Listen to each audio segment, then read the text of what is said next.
Hi there, I'm Jen, this is Remembered Reads. Normally I would have filmed a Friday Reads last week and talked about my week in reading, and the reason I didn't is because I was taking forever to finish reading one particular book, and also I couldn't decide on how I felt about another one.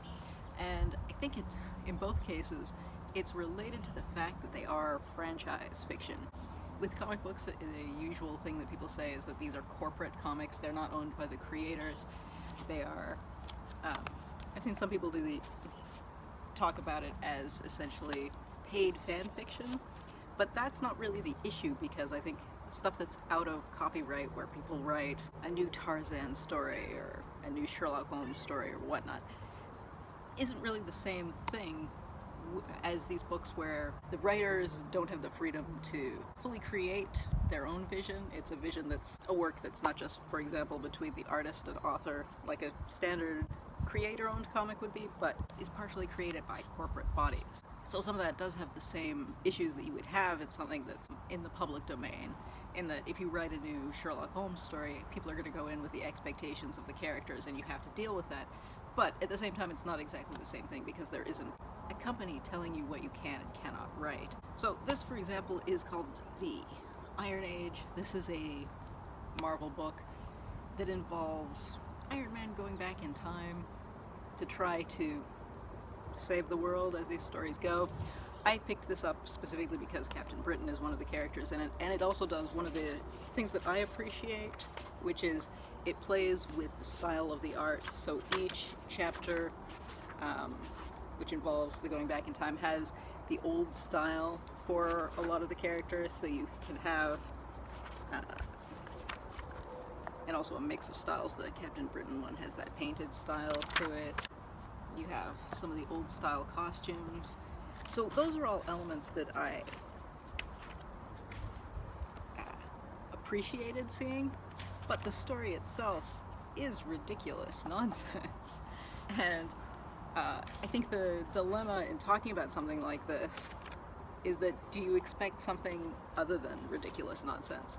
And I can't decide if I do or not. And it is in some ways less of a big deal in comics, because you're going into this, especially a book specifically like this, where the art is a big selling feature, is that regardless of whether the story is ridiculous nonsense, the art was still great, and the art was great.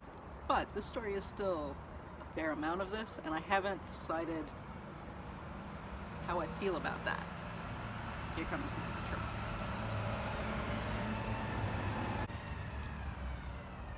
And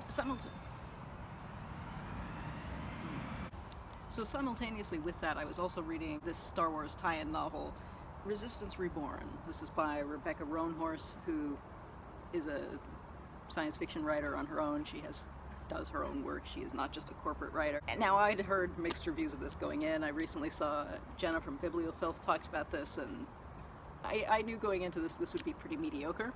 But I feel like the issue with this is almost entirely related to the fact that this is a corporate product, that there are so many characters in this, and it has to check so many boxes of, this character can only do so much stuff because you can't contradict primarily the films, but on top of that, all of the other tie-in media. And I think what I had liked about the post-Disney acquisition Star Wars stuff is that because it got rid of all the old continuity, or most of the old continuity, you have less of that to worry about. And we are now back at a point in these where you again have to worry about all of these extra characters. So especially in a book like this, in which there are so many extra characters, it was incredibly frustrating. So this is not a long book, but I was finding it incredibly tedious to read, because I liked bits and pieces. I liked the Leia and the Poe stuff, but there are a lot of characters in this, and I did not need that. And I was thinking about these and how I have not particularly enjoyed most of the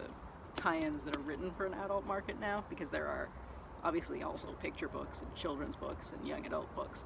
And the middle grade ones, I think, are my favorite, primarily, I think, because they tend to have a central focus on one or two canon characters, and there may be some Easter eggs to other things for the parents who may be reading this with their, 8 to 12-year-old child, but it is primarily about singular characters, and you don't get so weighted down on all this extra continuity of all these extra characters, which is what that is, and it's just incredibly tedious.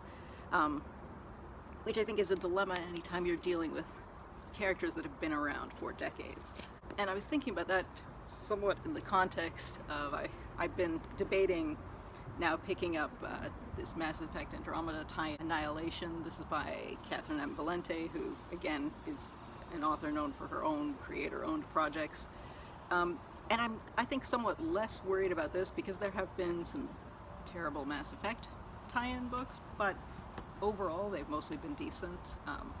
This one, Initiation, which is by Jemisin, I surprisingly enjoyed. This is about my least favorite, one of my least favorite of the characters from these games, but I didn't care. And primarily because this is mostly not an excuse for other cameos from other characters from the games, and also because this is a property that is not that old. The first Mass Effect game came out in, I say 2007, I'm not 100% sure, but this is less than 15 years old versus decades of continuity with the Marvel or Star Wars properties. I think I will still pick this up soon, but maybe not right away because I do feel like I'm done with some of the franchise books, which is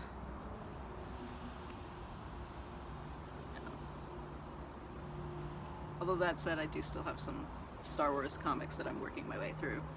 Unfortunately, I'm actually not that thrilled with the art in this book, so I'm not sure it was worth it. There are two separate artists on this and two art styles and the bits that's collected in this. But yeah, I think after I finish this one, I'm done with the tie-in books for a bit. So this is more of a complaint video than a wrap-up because it's not really that much finished material. But I did want to ask of other people, do you read franchise books? I know some people do not, and I know the reasons for that can range from snobbery to just disinterest. But I'd be curious, if you do read franchise products, do you find that your opinion on those franchise products is in any way tied to the age of the product, the age of the franchise itself, and also the amount of freedom that the artists are given? Because I think some reinventions work a lot better than things that have to stay with the same old continuity. I mean, obviously it's still a corporate book, so I don't want to overstate that difference. But I'd be curious, do you find that the age of the franchise or the amount of continuity that any given writer on a project has to deal with affects your enjoyment of it? Or is it just a matter of how much you enjoy the particular characters that are being portrayed and how much backstory you want or bonus material you want? Because I know there's a lot of that too. I know, looking at reviews of these, some people who are very invested in some of the characters were still reviewing this very highly. But I think that's fair if that's the interest, and I know especially with some of the long-standing superhero comics, people do want to see the same kind of material over and over again, and there's a certain comfort to that, which is fine. It's not what I find most interesting myself, but yeah, I don't know that I'm necessarily the perfect target market for any of that, even if I am someone who picks up a lot of that kind of thing.